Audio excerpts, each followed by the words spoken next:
Next on Omnisport Africa, live from Africa's biggest fan base, it's the Premier Football Show.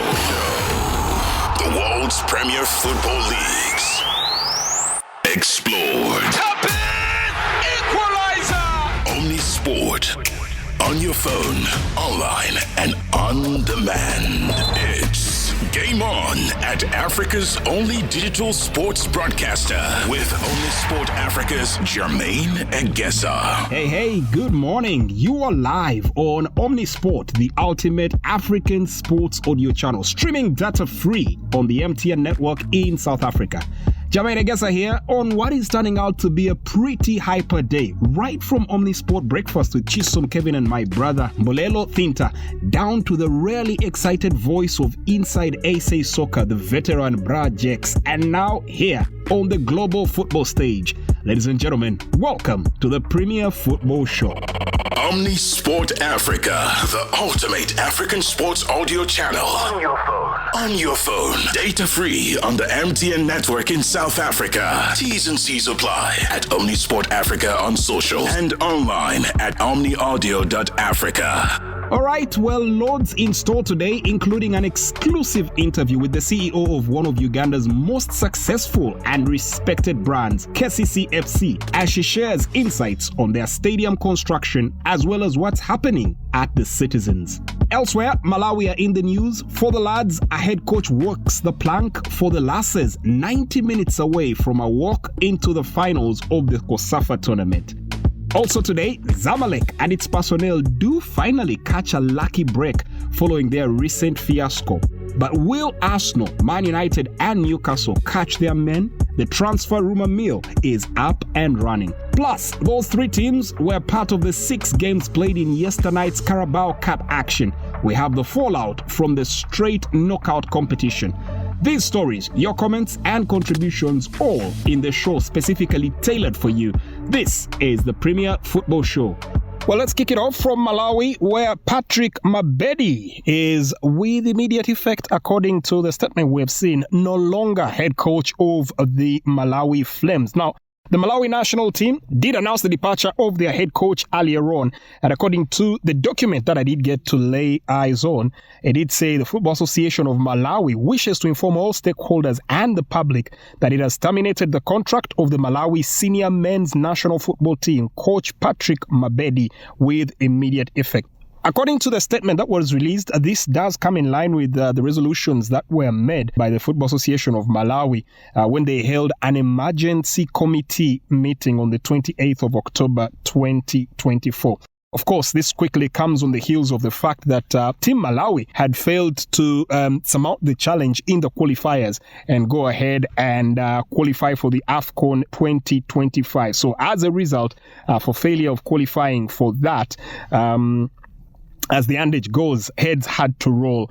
And as it is right now, the news that is actually coming from Malawi is that there's going to be a temporary technical panel that's going to be put in place to take charge of the team's next few engagements. And then later on down the path, the hope is that a substantive replacement will be identified. Tricky times, again, for coaches. It looks like every other show that we're doing right here on the Premier Football Show is a coach who has to walk the plank. But you could say for the former Kaizer Chiefs defender, Mabedi, it was clearly the writing was on the wall because he did take charge as caretaker. That was in April last year, 2023. That was on the 26th. And then got the full appointment as head coach on October the 23rd of the same year, last year, 2023. Now, in the time that he has been in charge, he has managed a total of 11 matches, winning only 2, drawing 1, and losing 8. Not one to say the body was dead before it hit the floor, but this clearly, there was no two ways about it. The spell of results and the fact that they will not qualify for AFCON 2025 and have to wait a lot longer for 2027, you get the feeling that the technical team or the team that was in charge thought it prudent to start the restructuring now and stand a better chance of probably qualifying later on in the years. All right, away from coaches and what is becoming the norm for them being sacked, let's head down south, South Africa, where the CECAFA tournament is underway. That's the CECAFA Women's Championship, and some very interesting permutations in there. Of course, Malawi still, but this time the ladies made sure of their progress to the semi-finals when they did sink into a proper routing of Mauritius. 9-0 it was. And that enabled them to finish on top of Group B and join the host South Africa in the last four. Now, Malawi happened to be the holders of this particular tournament. Just going through the games as they were played, South Africa, having already secured their place over the weekend, did play their final game that was against Seychelles. They did wallop them 8-1 at the Madiba Stadium to make it 3 out of 3 victories for them in the group phases. Now, this week also saw the very first time that VAR was used in this year's tournament when it was brought in for the final decisive group games, which you must say, another groundbreaking innovation there from CECAFA. Now, back to Malawi. Well, they said their final match significantly trailing Botswana on goal difference in Group B, but in the end, they took the top place by 2 points. Given the fact that they ran riot with the highest score so far at this annual tournament since they beat Lesotho 9-0 in the 2020 edition, which coincidentally was also hosted in the same place. Now, there were hat-tricks as well for both teenagers. That's Letitia Chinyamula as well as Sabina Thom, as well as a goal from the midfielder Simwaka, who also represented her country in the athletics at the Paris Olympics just barely 2 months ago.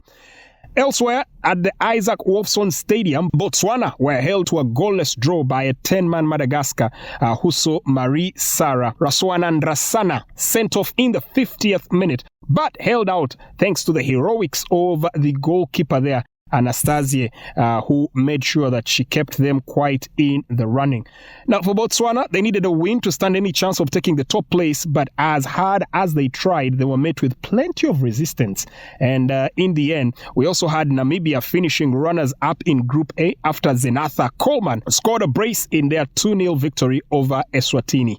For South Africa, it was Kasha Hendricks who got a hat-trick with the contributions from 4 other players, while Paula Mosteshi's last penalty meant Seychelles left the tournament with at least a goal to their name. Elsewhere, Zambia booked their last 4 place after seeing off a 10-man Comoros 7-0 in the last group game at Group C that was also at the Madiba Stadium.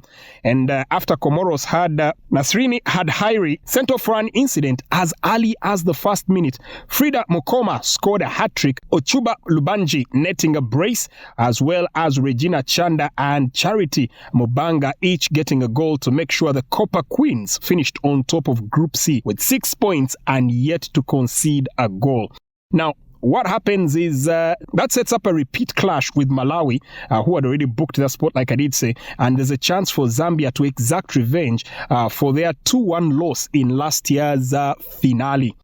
Now, despite elimination from the tournament, Comoros will also be very proud of their efforts as they ended the group campaign in second position with 3 points, ahead of the bottom-placed Angola, who lost both of their matches. If you look at Mozambique, they qualified for the last 4 by topping Group D with 4 points after a dramatic late equalizer from Sidili Akuta in their final game against Lesotho that ended 1-1. Ntabeleng Potswane scored the opener for Shalane Lehola's side, which actually took Zimbabwe temporarily on top of the pool on head-to-head. Mozambique had a goal disallowed in the first half, while they created the most chances. And you could say we are very unlucky not to score more goals against Lesotho, who also had Moseme Kashane sent off. Mozambique, meanwhile, are the only one of the 4 semi-finalists who are yet to lift the trophy, given that South Africa are the record winners with 7 titles under their belt, while Zambia did win it in 2022, and Malawi are the holders, having won it last year in 2023. Now, the semi-finals lineup that is at the 2024 Hollywood Bets CECAFA Women's Championship will now see South Africa taking on Mozambique, and the defending champions Malawi will square off with Zambia. Like I did say, a repeat of last year's finals. Now, both fixtures are set to be played today at the Wolfson Stadium, with entrance for the fans set to be free of charge. So yeah, if you are in the area in South Africa, that is definitely something that you could have on your agenda for today. Okay, away from the southern part of the continent and down to the United Arab Emirates, there's a bit of reprieve there as the United Arab Emirates president Sheikh Mohammed bin Zayed Al Nahyan has pardoned Zamalek players Mustafa Shalabi and Nabil Emad, as well as the Egyptian club's sporting director Abdel Wahid El Sayed, after they were each handed a 1-month prison sentence for assault during a match in the United Arab Emirates, according to the Emirates news agency. Earlier this week on Tuesday, the Abu Dhabi Criminal Court had handed prison terms as well as fines of 200,000 dirham or 55,000 USD after the 3 men were involved in a scuffle with a stadium organizer during this month's Egyptian Super Cup semi-final at the Al Nahyan grounds in Abu Dhabi. Now, Zamalek beat Pyramids 5-4 in a penalty shootout that was on October the 20th, and according to the statement that was posted on X by the Emirates news agency, it did say the president of the state pardons those accused in the events of a football match that brought together the Egyptian club Zamalek and Pyramids in Abu Dhabi, based on the fraternal relations between the Emirates and Egypt. Now, the Egyptian Ministry of Youth and Sport had earlier said on its Facebook page that the Egyptian state ends the Zamalek trio crisis within hours, and it was expected that the complete end of the crisis and the return of the players would be announced in the coming hours in the context of full respect for the legal frameworks and based on historic relations between the two sister countries, that is Egypt and the Emirates. So a bit of breathing space, a bit of reprieve here for the sanctions that seem to be plying hard and fast here for the Zamalek club. It's a hop, a skip and a step, and we're into Europe, and we're now getting into the month of November. Well, we're just hours away from the month of November. That means it's 2 months to the winter transfer window opening. And as always, the rumor mill is rife with rumors and is already up and running. So how about we start off from a very interesting move here, as word has it that Manchester United and Arsenal have both been linked to the move for out-of-favour PSG forward Randal Kolo Muani. According to the news in the press, PSG are willing to cut their losses and sell the 25-year-old forward for between 33 to 42 million pounds. Do of course remember that this striker was signed for PSG from Eintracht Frankfurt for about 77 million pounds in 2023, but has just managed about 11 goals in 50 appearances, a very low return, and probably prompting the fact that PSG now think it's best, to cash in while they're probably still slightly ahead. Now, as it stands, the two Premier League heavyweights are the ones who have been named as potential destinations for the PSG forward. However, there's a big discussion that the identity of the new manager at Man United would likely influence this deal, especially if it is Sporting Lisbon boss Ruben Amorim. Elsewhere, still with clubs trying to get their men, Newcastle are on the radar of Brentford man Brian Mbeumo this January, but they do face at least one obstacle in trying to sign the Brentford man. According to the news that is floating on the rumor mill, we do understand that financial restrictions may impede them from going ahead to get their man unless they do some balancing of the books with player sales.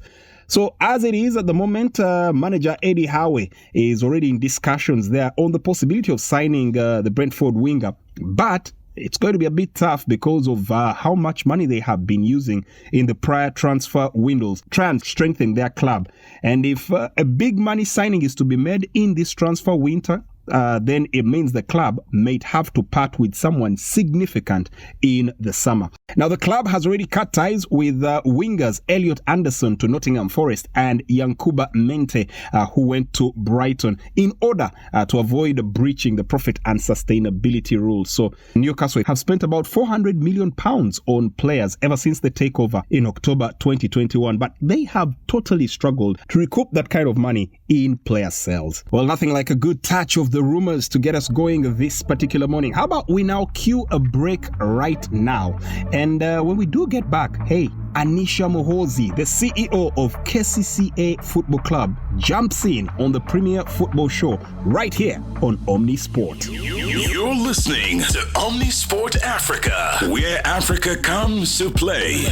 On your phone, data free on the MTN network in South Africa. T's and C's apply, and online at omniaudio.africa.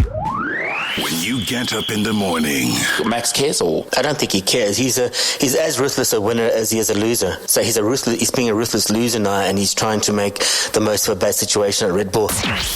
Omni Sport Breakfast with MKT and Kevin McCollum. I was called one of the, what is it called? The Big Sulk by Real Madrid. You need facts, figures, scores, and scoops, and the truth.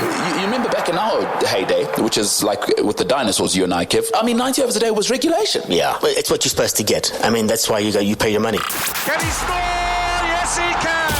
Omni Sport Breakfast with MKT and Kevin McCollum. Weekdays at 7 a.m. on Omni Sport Africa. On your phone and at omniaudio.africa. The Premier Football Show continues with me, your host Jermaine Egesa, right here on Africa's premier sports destination, Omni Sport. And, we had an exclusive interview with the CEO of one of the most successful clubs in Uganda's football circles. You might have heard of them from their occasional exploits on the continent, or at least I'm certain Al Ahly in Egypt does remember, tongue-in-cheek, but she'll be speaking to us in just a bit. Now, fair warning, our sound wasn't at its crispy best, but hey, it's not every day that you get to interview a CEO, so let's get into it. I think for starters, thanks for taking the time out of your busy schedule to have time to have a bit of a chit chat with us and drop in slightly off the script. In just a minute, what does the day in the life of a CEO look like for a team like Kampala Capital City Authority Football Club? Thank you, Jermaine. Well, the CEO role is more of an oversight role. It ensures, to just summarize, that you have to make sure that you balance the on-field and off-field operations. You ensure that the team, the needs of the team and everything that is required for them is supported. It's a support function, really. You support, because the priority of a football club is the technical bits. So we have to make sure that whatever we are doing, we are supporting the technical while also achieving the other strategic. So it's a bit of each and everything, from technical to marketing to operations to media. So it just encompasses each and everything. Touch point, oversight. When it comes to the finance or the game management, is everything set in order, or how do we look to when we are going to have a game? Is everything checked from the administration side to the technical side? Then if it's a home game, to the attendance of the fans. So a bit of each and everything, but at an oversight role. Okay. Well, let's start with probably everybody is curious to find out from the whole continent. 6 games into the season, and paint us a picture. What is the state of affairs at KCC? What is the general perception like now? Well, KCCA is a big team, and we are leaders in the country. So it comes as no surprise that we are just second on the table with shy of 1 point from the table leader now in 6 games. I mean, that is what we should be. So it shouldn't come as a surprise that we are there. Of course, the ambition for the football club is that we should be able to win trophies in each and every competition that we do feature in. And that goal has never changed. That is the starting point, the foundation of it. We should win every trophy that we feature in. And then after that, we are supposed to proceed into the continental ambitions. But yes, right now, 6 games. Of course, we don't take it for granted that we are where we are. We have a good run. We are unbeaten as it is. We've only drawn 1 game and won all the other 5 games. And that is the plan. That is the target. We look at winning all our games. And of course, it looks good. Though the league this time round, it's full of many surprises. One would have thought that the game that we actually drew against UPDF would have been an easy slide. But hey, we ended up drawing it. And yet all the other games was our our fixture, you would say at the start, was a tight one. We started off with the would-be teams that give us a hard time or challenges, and we were able to navigate them. So we are not taking anything for granted, seeing that even when you see the other teams competing against each other, full of surprises, we are taking one day at a time. But the target, the ambition is being at the top, and all hands are on the deck for this trophy, especially the Premier League trophy. All our hands are on deck. Well, it looks like the team shares your optimism, and let me put it out here right at this point. Best of luck, because this is a league that is extremely unpredictable. 1 minute someone is on one end of the pitch, of the table, and then the next they're up there. But let's talk about things that are more within your control. Reports have it that we have a stadium that should be ready by December. Are those reports right to go by? And is that still a projection that is on course? Just to probably correct the narrative, it's not entirely that the entire stadium would be ready by December. The correct narrative is the new stadium, the primary stand that is being constructed, should be functional. I think functional is a more appropriate word than being ready. Because when you talk of a ready stadium, we look at everything being fully completed, which will not be so. Maybe just to put it into perspective, we are constructing the stadium in a phased approach, and this is largely to do with funds availability. The budget for constructing the stadium is roughly around 15 USD million that is required, and we don't have all the money in a go, so we are taking it bit by bit. So far, we are now on phase 2. We started off with constructing the primary stand, which is like the biggest stand where all the functional offices will be, and the functional rooms, the dressing rooms, and each and everything will be. And it's also going to be our biggest stand. So the primary stand, we're on phase 2. What we are looking at is for this phase, we should be able to complete even having the roof and the stand being usable, being able to host fans. So yes, we are still on course for December, and we are looking at towards the end of December, we had a juicy fixture that we were hoping to launch the stadium. Okay. I don't know if launch the stadium is the right word, but we were hoping to utilize the stadium with that juicy fixture. So yes, we are still on course, and so far so good. We still have a bit of things to panel up and finish, but we look good. We're on course. Yeah. Listen, me and you come from a nation where we launch everything from birthdays to weddings, so a stadium wouldn't really be a bad idea. And recently cars are being launched. Yes. I might not want to give away too many of these secrets before the Chan tournament gets here.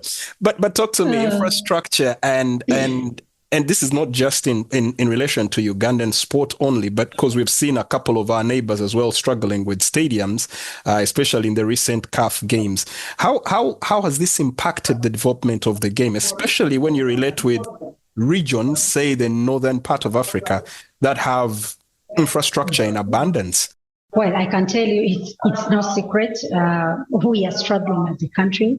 We are struggling as a region. And I think the Pamoja bid, I would want to say, has probably sprouted up some of the developments that are coming up. But largely as a country and even as a region, we are struggling that even right now, Kenya is not able to host its AFCON games. And they recently had to come and utilize Nambole, which is the lone stadium that we have that is approved by CAF to actually host international competitions of that level. It's a very serious challenge. It's a very serious challenge when you look at the competitors, the people that we actually compete with.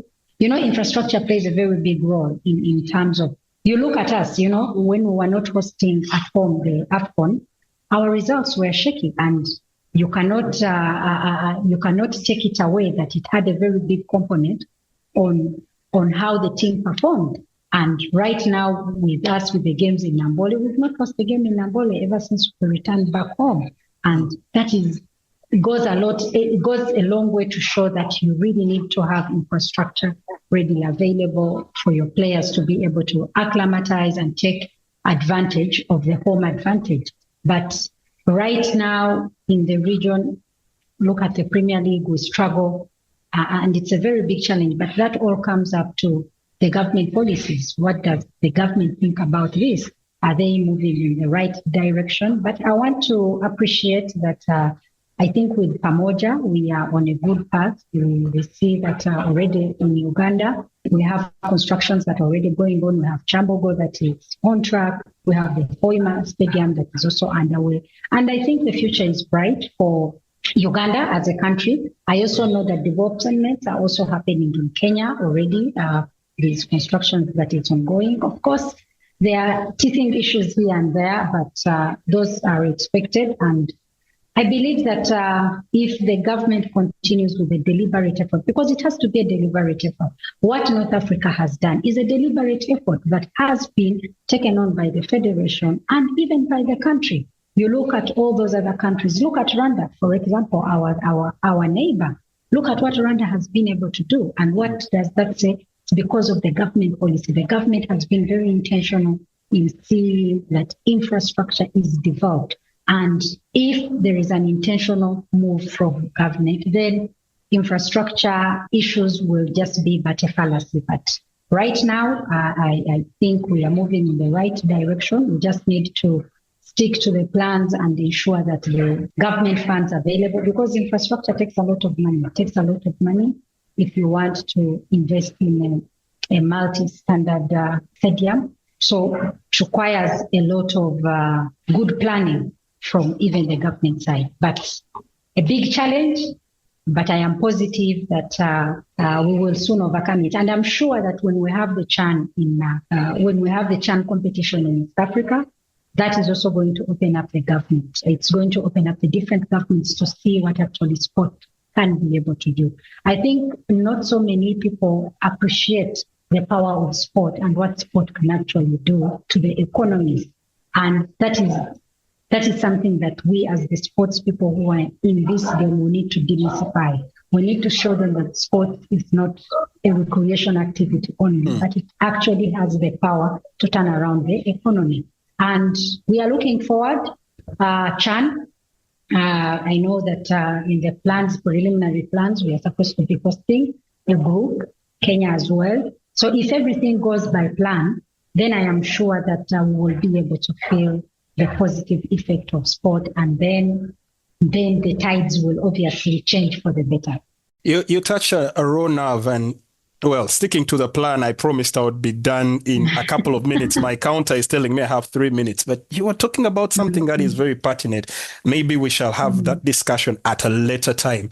In regards to having had sports events, for instance, when we had the World Marathon here, and you didn't feel the economic impact of it. I hope this is something we'll embrace. But let's get back to KCCA for just a second. Is there any news on the horizon you would want to share with the global audience? What's happening at KCC? Well, we have a lot that is happening. We recently, I don't want to say, you said Ugandans launch everything, but yet we recently launched our academy. We had not yet gone out into the community to invite everyone from the community to come and join the academy. We had one that was solely run by us, whereby we would scout our own players and bring them. But we recently started on to expanding the horizon. So we have our academy that is now taking on each and every one. Each and every one is free to actually join. And then they're taken through the usual drills. Of course, one is for the general outlook. Everyone can join as, I don't want to call it a fun activity, but yes, one of that. And then the other one will be purely technical, where we look at the development of great talent into the future. So that one is something that we're excited about. And we know that it's soon going to be something big that we're looking at. Also, as a football club, we made 60 years, and we have not yet celebrated the 60 years. So we have some plans that are underway. So watch the space. We will be advising the public of what we intend to actually do with our 60 years. It's not every day that a club makes 60 years. So we are proud of that. We are proud of being able to say that we have made 60 years and we look forward to another great 60 years. So yes, those are some of the exciting things that we are looking forward to. as a football club to actually have. I think I may choose the very same words and also say we are very proud and very happy to know that you have been at the helm for 6 years. I don't know if it's coincidental, 66, but another very remarkable achievement, and it's good to see you're going strong. Our time is fast spent. I must say thank you very, very much for taking the time to drop in and give us a bit of an update on what's happening with KCC. On another day, I will probably indulge the conversation on coaching and coaching staff and what the criteria and what it takes to have a coach gone. There are just too many flying around. The latest being Ten Hag in England. Ten Hag. But I'm not going to. The order of the day. I'm not going to draw you there. The order of the day. Yeah. No. Yeah. All right. Thank you very much, Anisha, for making the time. And cheers and all the best in the league this season. Thank you. Thank you, Jermaine, and cheers to everyone. An absolute delight always to speak to Anisha Muhoozi, CEO of the Kampala Capital City Authority Football Club in Uganda. And that's our cue to head into a break. Big football conversations only here on the Premier Football Show. This is Omnisport Africa. We are putting African sport first. Live and on demand on your phone. Data free on the MTN network in South Africa. T's and C's apply. And online at omniaudio.africa. Because reading about it tomorrow won't help you today. When Brad Jake speaks. Another match, another win for Orlando Pirates. It's now 6 out of 6. And that sees the Buccaneers sitting pretty atop the Betway Premiership. Africa listens. Stellenbosch FC goalkeeper Sage Stevens is finally recognized, and I must say deservedly so. Inside SA Soccer. Weekdays on Omnisport at omniaudio.africa. And streaming data-free on the MTN network in South Africa. T's and C's apply. People will talk about this being a marathon, but if you start as well as Pirates have done, it gives you the confidence. Inside SA Soccer. Weekdays at 8 a.m. on Omnisport Africa. On your phone and at omniaudio.africa. That's right. Streaming data-free on the MTN network in South Africa. This is the Premier Football Show on Omnisport, the ultimate African sports audio channel. Jermaine Egesa still here on the Premier Football Show, and as always, a big pleasure and honor to have your company, and even more so, your opinions and takes on the stories that we are discussing today. Now, you can be a part of that by sending your WhatsApp messages or voice notes to 0788777716, and you can join us online at omniaudio.africa or on Facebook at Omni, that is OMNI Audio, and on X and Instagram at Omni Audio Africa. Now, last night was packed with action from the Carabao Cup in England, and if you missed it, well, fret not. The review starts right here on the Premier Football Show. Some nice football here by Spurs. Is it going to yield anything for them? It's Werner! And the man who's faced much criticism for not being able to finish, does finish devastatingly. All gave some, but some gave all. And that adage comes absolutely true in yesterday's Carabao Cup action. Last night, Tottenham Hotspurs put Manchester City to the sword. Timo Werner and Pape Sarr coming up with some exquisite first-half finishes to go ahead and upset Manchester City and reach the Carabao quarterfinals. Now, of course, the talk was all about Ange Postecoglou, who went ahead a few weeks ago and did point out that he always wins trophies in his second year on the job. And you could say he's gone a massive step into turning around the fortunes of Tottenham's 18-year drought, as Matthias Nunes' first half volley was the only goal that Man City could muster up in reply to Timo Werner and Pape Sarr. Now, while Spurs did have that smash and grab win over Coventry City in the third round, it was very unconvincing, and you have to say for Tottenham Hotspurs, they had to step it up here, and they actually did that against the lackluster Citizens side. Sublime passing out from the back and passing the ball all the way to Timo Werner, who has of recent been really, really wasteful up front. But he went on and scored his first goal of the season, and they didn't rest on their laurels thereafter after that surprising opener, aided by Man City being slightly out of their step. Normally Man City, a team that is well drilled, but yesterday, for lack of a better word, looked really second best here, and that allowed Pape Sarr to call home a 30-yard stunner following a very short corner routine, and that was the strike that finally did manage to rouse the team Man City into some bit of action. So, Spurs' mission was to get to halftime with a 2-goal lead, but it ended in failure as Nunes pulled back one from a half volley. And that, of course, had everybody thinking it might be Man City, as always, going on to pull their dramatic comebacks. But Spurs having to cope without Mickey van der Ven for the second 45, as he was in tears when he was forced off the game, still managed to hold on, having a very good performance there from Yves Bissouma, producing some outstanding blocks, especially one against Nico O'Reilly, while Richarlison wasted a golden opportunity to make it 3 when Josko Gvardiol did have a throw-in error. However, it was a good second half for them, Spurs showing some very good steel in their spine there to keep Guardiola's men at bay for the entire second half, and ensured that in the season 2024-2025 there would be no quadruple for Manchester City, if at all they can go ahead and make the moves. This game was further compounded by the fact that Man City seemed to have lost 2 players in their ranks in there, and that was Savinho, who picked up a knock and had to be stretchered off in the game just after the hour mark, after having picked up an issue there trying to cross the ball, and was in some real physical discomfort. Now, the other player that picked up a knock was Manuel Akanji, and this was during the warm-up, picking up a calf injury, and as a result, Ruben Dias had to be brought in to feature in that backline that had Rico Lewis, John Stone, and Nathaniel Eke. So, if you consider it, of course, for Guardiola, he will hope that these will be quick recoveries, because at the moment they already have no Rodri, no Jeremy Doku, Jack Grealish, Kyle Walker, Kevin De Bruyne, as well as Oscar Bob, all in the infirmary.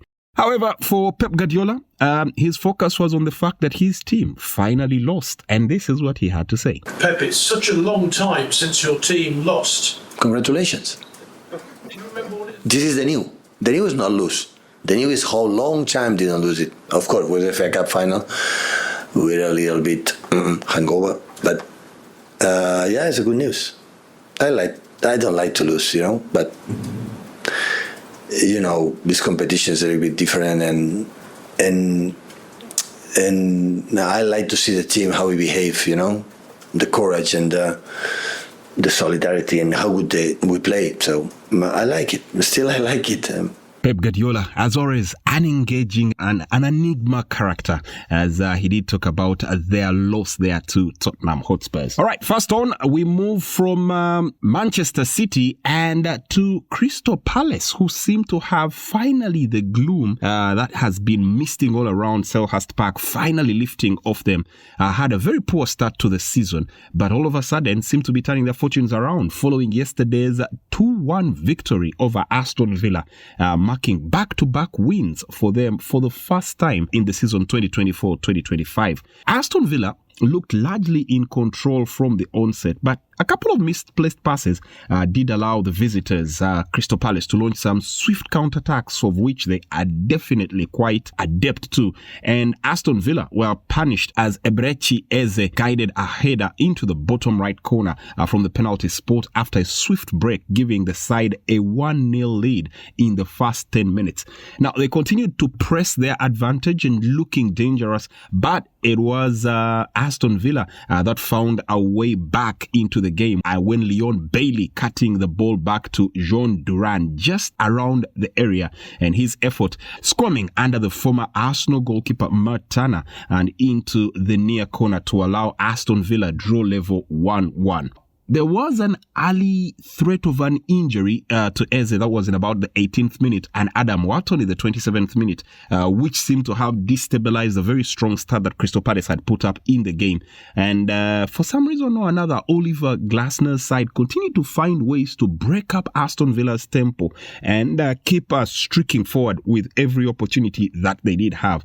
And both teams going to the dressing room at halftime, still at 1-1. The second half, well, the chance falling to Daichi Kamada, who stole the ball just outside the Aston Villa box before firing in the bottom left corner in the 64th minute to restore Crystal Palace's lead. From there on, it was Aston Villa aiming to force their way back in, a couple of wasted opportunities and some solid gridlock defending from Crystal Palace, and their composure on the ball, allowing them to wind down the clock and, of course, visibly beginning to frustrate Aston Villa as the game approached the end. And in the end, it was Palace who were more likely to score the next goal of the match, but neither side ultimately able to add to the scoreline. And for that, a 2-1 deserved victory for Crystal Palace that allows them to march on to the next phase of the tournament. Ebrize Eche with 29 goals and 21 assists now in 5 seasons. You have to say this is ultimately beginning to look like a very big steal for the team Crystal Palace. Well, what's next? Very disappointed it will be for Aston Villa that they miss out on a chance to advance to the quarterfinals, but they now must shift their attention to a challenging away trip to Tottenham Hotspurs in the Premier League. As for Crystal Palace, a brilliant 2-1 win, like I did say, means that now it's back-to-back victories in this season's campaign, and they'll be hoping that they can make it 3 on the bounce when they face off with Premier League strugglers Wolverhampton Wanderers this Saturday. Next up, let's have a drum roll, please. It was billed as a David and Goliath battle, but I don't think anybody anticipated that the David would actually be Ahal and James in Ethan Nwaneri, who went on and scored a record-breaking stunner as Arsenal strolled into a 3-0 victory over Preston North End at the Deep Dale. Now, this remarkable 17-year-old was on target in between goals from Gabriel Jesus and Kai Havertz as Mikel Arteta's men booked their spot in the quarterfinals with minimum fuss, though of course Preston North End did not completely fold and did have a few moments of their own, especially later on in the game. At the meeting, of course, between the only two clubs in English football to ever go a full season unbeaten was one of the stats that was in the background, and Arsenal settled into an easy, steady period of possession against their championship opponents whose defensive structures initially looked like they were able to hold out. However, the trio of Jesus as well as Raheem Sterling and Nwaneri sought to cause as much havoc as they could whenever they had the opportunity, and it looked like it was a matter of when rather than if the Gunners would breach the Preston North End backline. And true to that, the goal that did give Arsenal dominance arrived through an increasingly rare scorer in Jesus, who has not scored in exactly 9 months before this trip to the Deep Dale. And a 2-goal cushion quickly came with that wonderful 20-yard strike from Nwaneri. Now, that goal, of course, bringing back reminiscence of Gareth Bale's colours, so Nwaneri making Arsenal history as the youngest Gunner to score in each of their first 2 starts for the club. And there was no letting up for Arteta's men once the second half got underway. At the risk of some unnecessary injuries, Arteta did send on some of his big hitters for the second 45 minutes, including that gentleman known as Bukayo Saka, although it did help the visitors make their margin of victory a lot more emphatic as Kai Havertz headed home in front of the away end, and that ultimately sealed the deal. Now, to Preston's credit, they continued to attack the visitors and even came close to a consolation several times. Tommy Setford was far from convincing in his goal on his full debut for Arsenal, but a relatively straightforward evening for Arsenal in the end, and all the applause and all the plaudits were reserved for Nwaneri, and none giving them better than Mikel Arteta. Unbelievable strike from Ethan. I mean, how is his development going at 17 that he can come in and take a game on like that? He did it yesterday in training, so we're getting used to that. He's a big talent. He's got the right attitude. He's got the right players and context around him, and we need to make sure that we put brick by brick in the right tempo, in the right order, but we have some player there. Well, so much personality there. You know, he wants to import himself, he wants every ball, he wants to make things happen. Outside around the boy is still a bit quiet, as usual. He's 17 years old, very respectful. His work ethic is tremendous, and he loves what he does. You can tell that. So what next for the two teams? Well, Arsenal will be facing off there with Newcastle on Saturday. So that's where the attention will be turning to. And those that have a thing or two for the championship, well, Preston North End will endeavour to bounce back at home when they do square off with Bristol City in the championship. And that is on November the 2nd. And just before we take that break, a quick one here coming in from the Dutch Eredivisie. Well, it looks like finally Feyenoord's unbeaten run has been cracked there. And who else apart from Ajax Amsterdam to go ahead and deal the damage? Kenneth Taylor and Jarell Hato going on to put the damage in as Feyenoord dropping their first points this season and Ajax winning that game by 2-0. Well, my producer is signaling me here that lest I get carried away, it's time for that much needed break. Thereafter, the home stretch is in sight as we review the rest of the games that were played in the English Football League Cup. Get on the air and join Africa's biggest omni-sport conversation right now. WhatsApp us +27 788 777716. When you get up in the morning. I'm so angry about it. It's the over rate from Bangladesh. I'm so sick of watching cricket and they don't bowl 90 overs in a day. Omni-Sport Breakfast with MKT and Kevin McCullum. It seems to be a Brazilian thing that if you're not winning, what are we doing? You need facts, figures, scores, and scoops, and the truth. For God's sake, I'm not going to feel sorry for Eric Ten Hag. £14 million. This idea that Pep, like our life's so hard. I mean, it's a pressure job. Can he score? Yes, he can. Omni-Sport Breakfast with MKT and Kevin McCullum. Weekdays at 7 a.m. on Omni-Sport Africa. On your phone and at omniaudio.africa. Last lap of the show at a bittersweet moment here, as in 15 minutes it will be cheerio for the week, but that will be then. And right now, the football conversations resume. First things first, if you're down in South Africa in the area of, let me hope I pronounce this right, fingers crossed, Ebeha. I hope I got that right. Yeah, then head down to the Wolfson Stadium and catch Malawi taking on Zambia at 3 p.m. Central African time. And the Banyana who play Mozambique at 6 p.m. Central African time absolutely for free. This is in the CECAFA Championship. Second, if you're anywhere in the area of Rwanda, then the Amahoro Stadium is the place to be at 6 p.m. Central African time this evening as the Amavubi play Djibouti in the return leg of the CHAN qualifiers that the showmen of the Red Sea lead on aggregate by 1-0. Speaking of which, out of curiosity, what exactly is the logic behind Uganda and Rwanda being separated by a very thin border and then have a whole hour difference in time zone? Like, really? Anyhow, away from questions that seem to be pretty rhetoric, and let's get back to the EFL games from last night. That's Morton. That's a really nice ball for Gakpo. He's going to drive for goal, and he scores incredibly. That is one heck of a goal from Cody Gakpo. Cometh the hour, cometh the man, as Liverpool's Cody Gakpo was on target there for the Cops, scoring a brace to help his side claim a narrow 3-2 victory in the EFL Cup fourth round tie against Brighton and Hove Albion at the Amex Stadium. Now, bear in mind that the fixtures have been coming in thick and fast, and that meant Brighton boss Fabian Hauser, as well as Liverpool's chief there, Anslot, both had to make a couple of changes to their sides, 8 to be precise. Now, Liverpool did have goalkeeper Jaros Viteslav among those that were brought into the starting lineup, and the 23-year-old was actually forced into some very early action in his very first start for the Liverpool club, making some strong steps to stop and keep out a certain active Tariq Lamptey. Now, the Reds, of course, created their best chances of the first period just after the half-hour mark, as there was a fine stop from Jason Steele as Dominic Soboslai had drawn clear on goal just before Luis Diaz headed the rebound just wide of the goal area.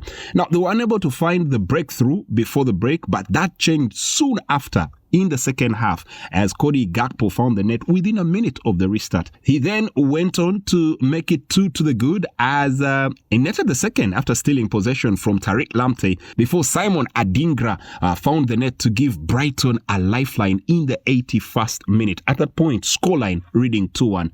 Now, Diaz swiftly restored the 2-goal cushion for Liverpool, only for Tariq Lamptey in the 90th minute to stroke in one and ultimately send the contest to a very nervy conclusion. However, Liverpool ultimately holding firm in the stoppage time to end Brighton's 3-game unbeaten run and allowing themselves to progress to the quarter-finals. Plenty of the credit in the game, of course, going the way of Cody Gakpo, who set the tone of the game.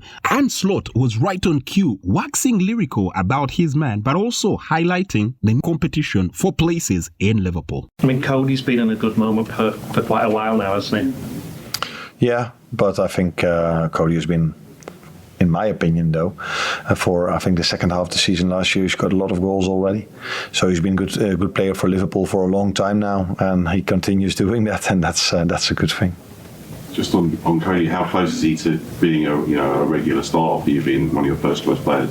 Yeah, for me he is a regular starter. He's not starting every game, but he started on a regular basis, and he's in a tough competition with Luis Diaz, who when he went to the left also scored a goal. So that's normal. If you could play at a club like Liverpool, you've got two quality players for many positions. And if you look at the way Joe Gomez played, and also Joao Kwanzaa, who was maybe a bit unlucky with the goal we conceded, but his overall performance from the both of them I liked as well. But yeah, they're in competition with Virgil and Ibu. So yeah, that's what you have when you play at Liverpool. But for me, Cody has been a regular starter this season. Cody Gakpo has now scored 20 goals since the start of last season. But hey, what next for these two sides? Brighton, of course, will look to bounce back from this defeat this weekend when, guess who they travel to meet?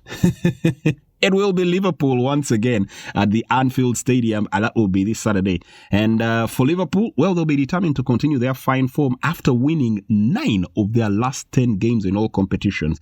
Not losing once, only drawing once. So fine form here for the Cops, and they'll hope that the good times continue to roll at the Anfield Stadium. Away from the Anfield Stadium to a side that has not seen a lot of success in recent, but the Toon Army was in full voice as the Magpies did manage to get themselves through to the quarterfinals over the Carabao Cup, beating a very much changed Chelsea side. And it was an evening that will be dubbed as a Disasi disaster. Playing tonight, there's going to be some big teams that are falling. Chelsea switch off and Isak can send in a cross here. It's flicked on and turned into his own net. Newcastle double their advantage. Terrible defending from Chelsea. And 2 goals in the space of 3 minutes have given Newcastle a real grip on this game. 2-0 victory at the St. James's Park, quickly avenging that 2-1 defeat at Stamford Bridge over the weekend.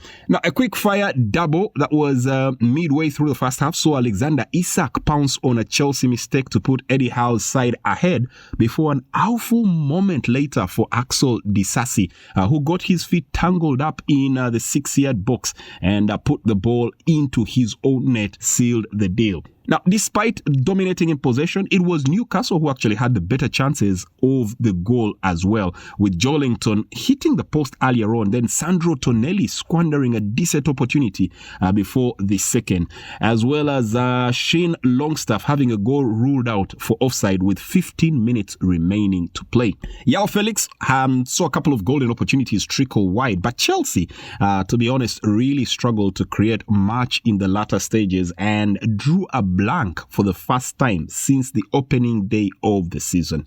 As always, Enzo Maresca stuck to his policy of making 11 changes in cup competitions, meaning his key man, Cole Palmer, was left on the bench, and Chelsea struggled in his absence, unlike how they have performed in the European competition or in the previous round here in the Carabao Cup when they did pounce on Barrow and leave them for dead.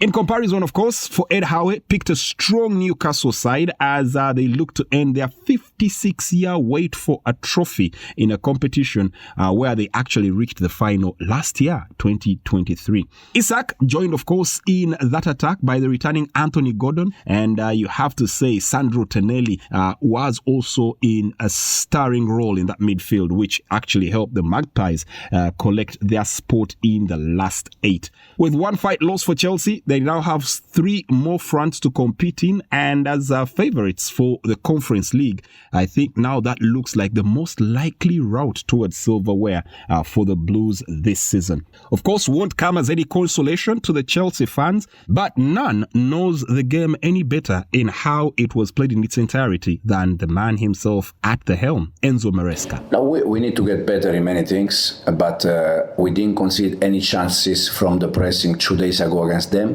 and the reason why was because we contact not with the first line. I mean, the other day was Moy and Romeo, and today was Enzo, Renato and Mark. We always try to contact with second line, and the reason why is because we knew that they are very aggressive, and we did very well 2 days ago. I think we did very well tonight, unless the goal that we conceded. For sure, we have many things that we can do better. For me, we lost the game because of 10 minutes. Since we conceded the first goal, and after that, I think for 10 minutes we lost the control. Probably in that moment we need more control. But it's not only from Enzo, it's in general. All right, so what's next for the two teams? Newcastle will now revert their attention to attempt to move back into the top half of the Premier League with a very tricky test as they come up against Arsenal on Saturday, while Chelsea will travel to Old Trafford to face Manchester United in arguably the cream of the game of the weekend in the Premier League. And speaking of Old Trafford, well, that's our next stop, as it was a brilliant start to the career of Ruud van Nistelrooy at the helm of Man United. A 5-2 decimation of Leicester City, and Ruud van Nistelrooy guided Manchester United into the quarterfinals shortly after being named new interim head coach following the sacking of Erik ten Hag. So as it stands, Ruud van Nistelrooy, of course, temporarily in charge, with the expected arrival of Sporting Lisbon's Ruben Amorim as the new head coach just on the horizon. However, all that was put aside as Man United made a wonderful breakthrough as early as the 15th minute in the contest, courtesy of a wonderful strike from Casemiro, the Brazilian picking the top corner from a distance after being found by Alejandro Garnacho just outside the penalty box. Garnacho also got his name onto the score sheet and got in with the celebrations in the 28th minute when he brilliantly turned in a cross from Diego Dalot into the back of the net to register his 6th goal of this season. Now, Leicester City had pulled back one in the 33rd minute with Bilal El Kanousi's strike from distance hitting both posts before dropping into the back of the net, and the Foxes, of course, having a lifeline restored there momentarily after conceding that second goal. However, that lifeline was quickly extinguished as Bruno Fernandes, the captain, stepped up for a third goal for the Red Devils there 3 minutes later, with his free kick finding the back of the net. Of course, many will also say a huge slice of luck as a big deflection came off the head of Leicester City's James Justin. Now, 3 quickly became 4 in the 39th minute as Casemiro registered his brace, smashing the ball home from close range with his header, also having to come off both posts. But the fight wasn't done as Leicester City answered back just before the interval. Onah Kosi netting a second for the Foxes to make it 4-2 at halftime, and a real goal galore for the neutrals who were watching this particular game.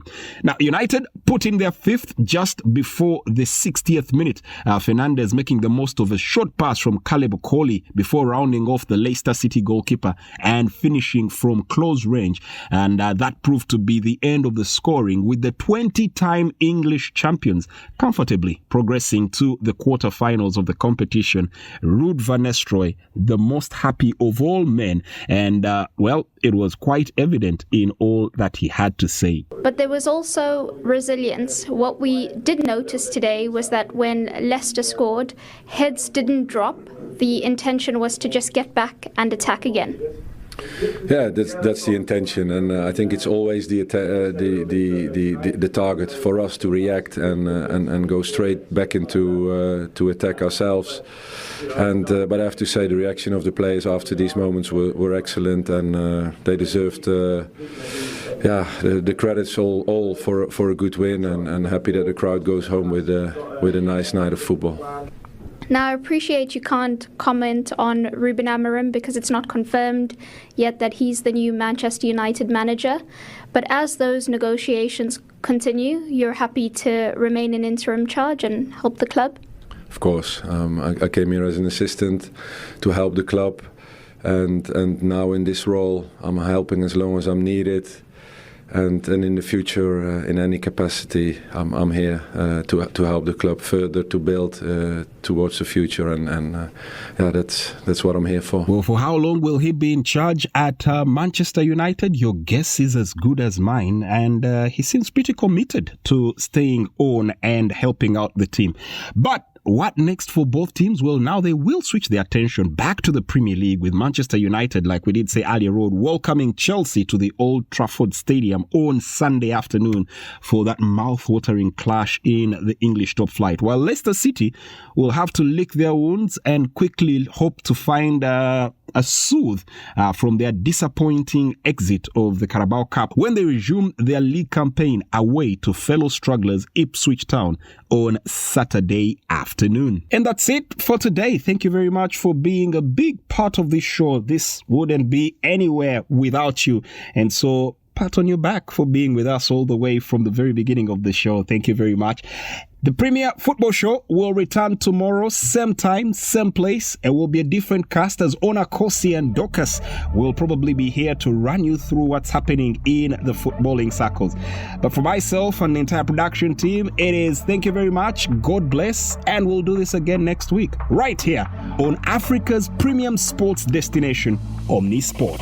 Omnisport Africa, the ultimate African sports audio channel. On your phone. On your phone. Data free on the MTN network in South Africa. T's and C's apply at Omnisport Africa on social and online at omniaudio.africa. Hi, I'm Ibrahim Sanya, your host on In the Valley, the podcast where we bridge the worlds of tech, sports, media, lifestyle across Africa. Join me weekly as we dive into the inspiring stories, insightful conversation with industry leaders, innovators who are shaping the future of our continent. Whether you are an entrepreneur, a tech enthusiast, or simply curious about Africa's vibrant landscape of sports, there's something here for you. Join us every Thursday for a fresh episode of In the Valley podcast. Omni Sports is on demand.